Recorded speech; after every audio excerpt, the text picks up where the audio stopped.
Yesterday, I mentioned that I was the last thing between you and your lunch.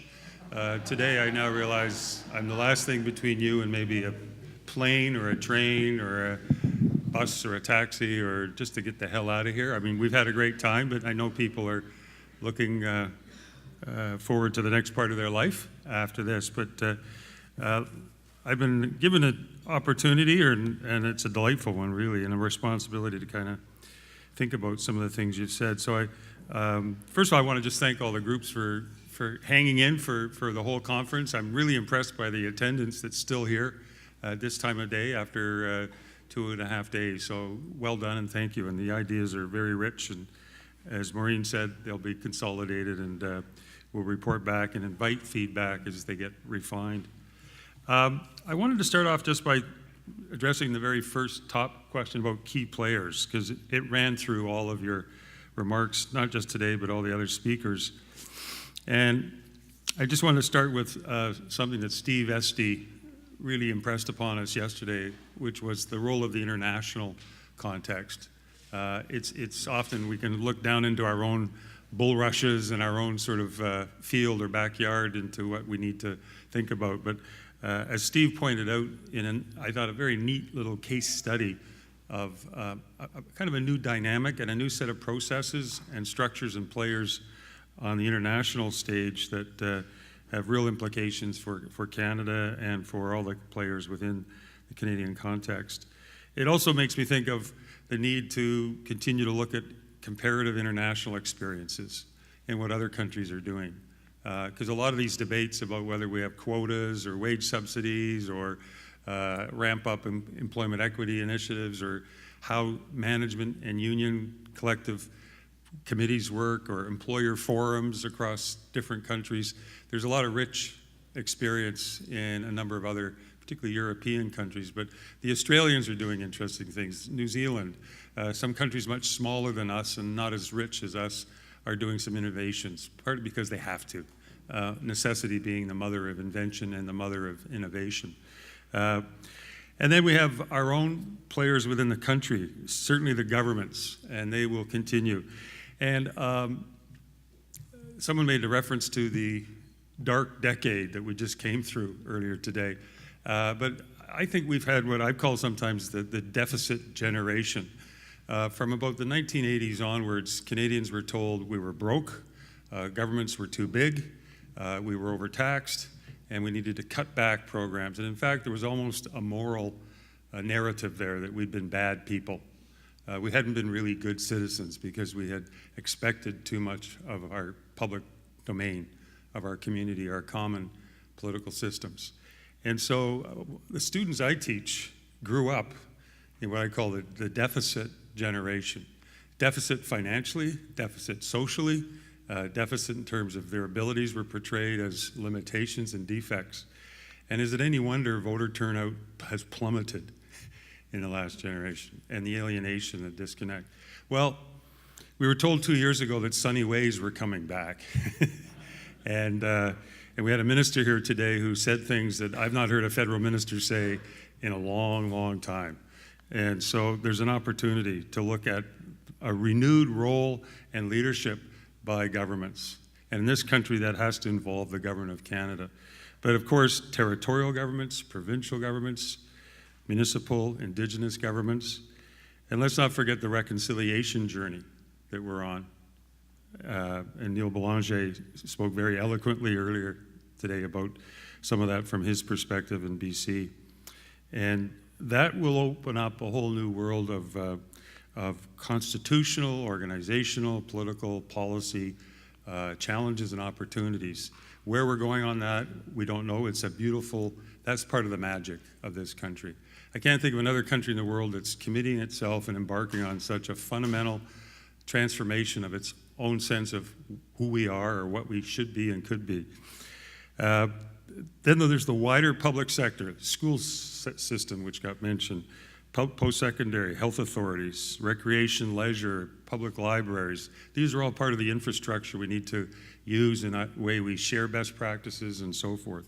Then there's those wonderful hybrids, those social enterprises, those local economic cooperative I'm looking at the Maritimes, I'm looking at our friend here from Jazz, and the history of cooperatives, and whether it's on the prairies or in the Maritimes, there's these wonderful hybrids that show, again, some creativity that's always been there.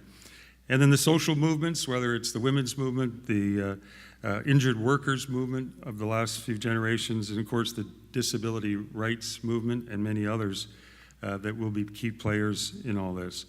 And then the more conventional or traditional nonprofit and voluntary sector agencies. So we don't lack for players that we need to identify. The challenge will be who can and should be in what rooms, when, talking about what. But another message I just heard, and we heard it over the last 2 or 3 days, if I can speak quickly to the first question around the pillars, was this idea of nothing about us without us. And that was a slogan that came out of the disability rights movement in the 1970s internationally, and it's still a really good shorthand expression. I also heard the phrase over here, another good one, real jobs, real pay for real jobs is another cry of the disability movement often. But when I think of the pillars, I think, of course, and many of you express this, what are the underlying guiding principles of whatever the strategy or strategy should be? So nothing about us without us is fundamental. The idea of better research or data, evidence, a sense of shared and collective responsibility, and one that I often hear when I work with my colleagues in the movement, let's create no new barriers as we innovate. Let's do no harm as we move forward.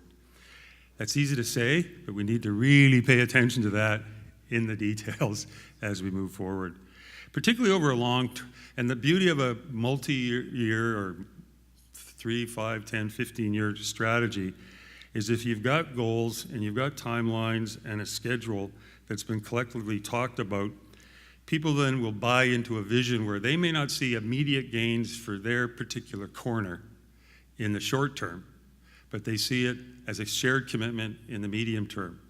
Or they realize that there's more pressing, urgent needs at the moment or a crisis that needs to be addressed in the short term, and they're willing to say and be able to sell it politically back to their own membership or their movement. You know what?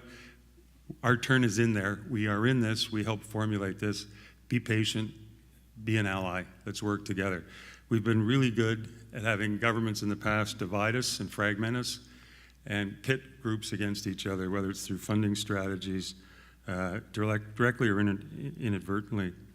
Another question I have around this first big question is, this is one strategy, and how will it articulate with others? Someone already mentioned we've had lots of strategies in this country, and we will continue to have groups that will call for a national autism strategy or a national this strategy or a national that strategy. And the risk is that we continue to reinforce disease-based or condition-based or impairment-oriented policy frameworks and not go to more of a cross-disability, more comprehensive, inclusive approach.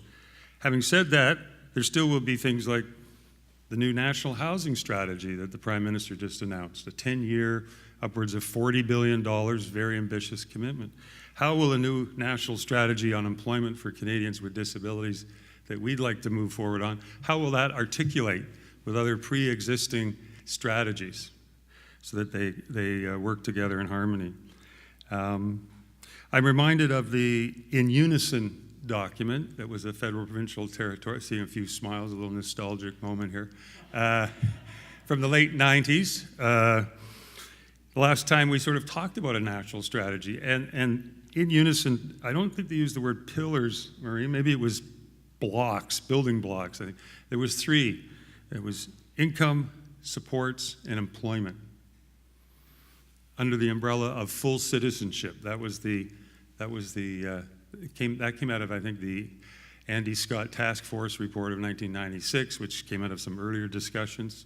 But that really informed the In Unison documents, which still really is the most recent existing federal strategy document that we have. It's 1999. It was slightly updated a year or 2 later. But some of that language is still pretty damn good.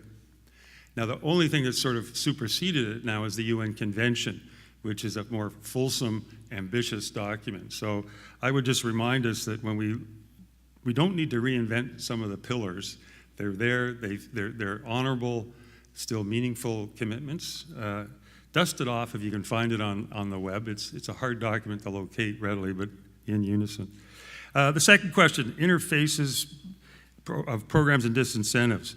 I'm going to speak about this one in terms of the question of barriers that came up again and again over the last couple of days. Attitudinal barriers came up regularly, and that's always a frequent one. But I heard people talk about stigma. We need to address that. Fear and mistrust. I heard more of that than if you'd asked me what I was expecting to hear over these last few days, I wouldn't have predicted as much attention to that as I've heard. But so it's both sort of enlightening but also disturbing. But the myths and the attitudes about incapacity, people again and again said, do not equate disability to mean unemployability or incapacity. And those are those attitudinal barriers. There's been financial barriers mentioned, knowledge gaps, so I'm pleased to hear about a lot about the importance of research. Policies and programs as barriers in themselves, how they work. And that's, I guess, what this question's trying to get at around interfaces. And so whether that's looking at earnings exemptions, provisions of automatic reinstatement where someone leaves a program, they give work a try, but if in 6 months, 12 months, 24 months out, a new condition emerges or an old previous condition flares up again and you need to drop out of work, go back, you automatically are re-entitled. We've done that for some programs in this country, but not for most. And again, if you want an incentive to say, we want to encourage you to try that world of work, but if it doesn't work out for whatever reason, the program's here, you don't have to go back to the end of the queue and reapply and go through all that nonsense you went through the first time. We'll give you an automatic reinstatement. There's a lot that can be done there on other issues. Let me go through, because the timekeeper's keeping an eye on me too. Funding strategies, question number 3. Here, in my own province, we have a new organization called Board Voice, and it's an association of community social service agencies, dozens of them now, and we're trying to engage on a sector-to-sector relationship with the government of BC. So the provincial public sector and the community social service and health sector of the province. And one of the things we're wanting to talk about is a multi-year predictable block funding between the province with a guaranteed revenue source, either off the provincial sales tax or our gaming commission money, which is very lucrative in BC. It's well over $1.5 billion a year that we raise out of BC Lottery. And have a conversation as the province relates to school boards and hospitals and others of a rolling 3-year predictable funding envelope for the sector. Where that will go, stay tuned. But that's where we're trying to raise our vision around what that might look like. Some of that funding, some of the old issues. Restore funding for core activities of agencies. Do not just fund agencies on a project-by-project basis. The people clapping are the ones who've had to lay off staff, reduce hours, move their location from one part of town to a crappier building because the rent's cheaper. We need to reinvest in the infrastructure of community agencies, and that includes core funding. We also then, on top of that, need to put in money for helping organizations who want to be early adopters of innovation and modernization. The agencies that are locked into sheltered workshops, segregated day programming, pseudo-fake work projects, and have boards of directors and executive directors with the courage to say, this is not working. We need to do better, we can do better, but they need help. And so I think that's important on number 3. Number 4, on navigation and portability. There I'll just talk about, I thought there were some great ideas there. I would just mention one in particular, maybe I'll come to that. I'll save that one for the end. Employers needs to learn. Great, I can't really add much there to the enumeration of the key players that need to be involved there. I'm glad to see we're talking more about the role between employers. Where there are unionized contexts, I'd like to see, that as a tripartite relationship, not just between service agencies and the employers. Unions have to be there well. Whether or not, we need to talk again about how unionization should be encouraged in this country. Dare I say that out loud?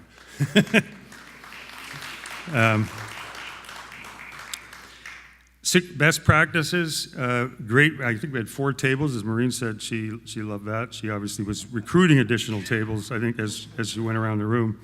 A friend of mine, we were having dinner last night, we were kind of talking about this, and he said, well, if I was doing this, I would be looking for companies and social enterprises and public sector organizations and nonprofits that already are known in their communities as practicing progressive policies. They have an environmental commitment. They're going green, or they've already been green for a while. They've already got a corporate social responsibility commitment. They've already sort of taken up the issue of inclusion and diversity, so that disability, if it needs to be added or built in, there's already a context and a readiness and a willingness and a track record of, and this ties in with, I guess, question 5, companies that are in communities, hire in the communities, they're not virtual, they're not Amazon, they're your neighbors. And if they get that, then there's going to be that kind of take up and adoption of renewing the communities. The last point I guess I'll make is around the navigation and portability of supports, which in a way sounds like, when I read the 6, I thought this sounds like the most boring question, but let me slip in the big final finale here. And that's one way to look at navigation and portability. One is to return to the principles of social insurance in the work-related programs we have: workers' compensation, employment insurance, and the Canada Pension Plan disability benefit. Let's renew the commitment to those old social insurance principles. The world of work is changing, but those principles still make, in my opinion, a lot of sense, and we need to renew the proper protection of workers in this country under those 3 key social protection programs. For those who are not in the labor force, do not qualify for EI benefits or Part 2 EI measures under labor transfer, I'd just like to renew the idea that a number of us have worked on over the years of a national basic income for Canadians with more severe disabilities. And this would be modeled on a version of the Old Age Security Guaranteed Income Supplement, the national guaranteed income program we have for seniors in this country. It's portable, it's accessible, it's non-stigmatizing, it's pretty darn adequate. We reduced the poverty rate among seniors in this country from over 60% in the 1960s down to less than 10%. It's creeping back up again, and that's because the world of work has been failing in providing adequate earnings and incomes for other Canadians. But we need to look at, for those who may or may not have much of a chance in the competitive labor force, we need to provide not only an opportunity for meaningful work for those who are able and willing and can work, and with progressive employers making that happen, but we also need to provide an adequate, decent income, particularly for those that the world of work will remain an elusive dream for many years to come. So that's the right thing to do. That would free up hundreds of millions of dollars from the provincial governments. Their caseloads for social assistance would go down. Those people would migrate up to a national program, get the provinces to reinvest that money into services and supports, both for personal living and for employment-related supports. It would be a massive injection and rearranging of dollars that would be much smarter than what we do now. So I'll leave you with that vision. Thank you again. It's been an honor to be part of this with you all.